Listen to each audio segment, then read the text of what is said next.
Hello guys, in today's video I'm gonna show you how to fix Instagram try again later easily and fast. So all what you have to do is simple, just go to the settings on your phone like this, and then all what you have to do is scroll down until you find this apps manager right here, and now go to the apps here, the top one.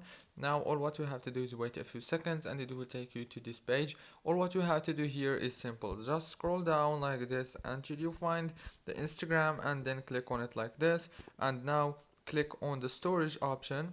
After it start computing, wait a few seconds, and after it get finished, click on it, and now let's wait again a few seconds. It will start computing the data and the app and the total. Now click on clear data and clear cache, then go back, click on force stop, and after that go to the app details and make sure that you have the latest version of your app. As you can see, now I can have the update from here. And after that, all what you have to do is restart your phone and the problem is gonna be solved. Don't forget to like, subscribe. Thank you for watching.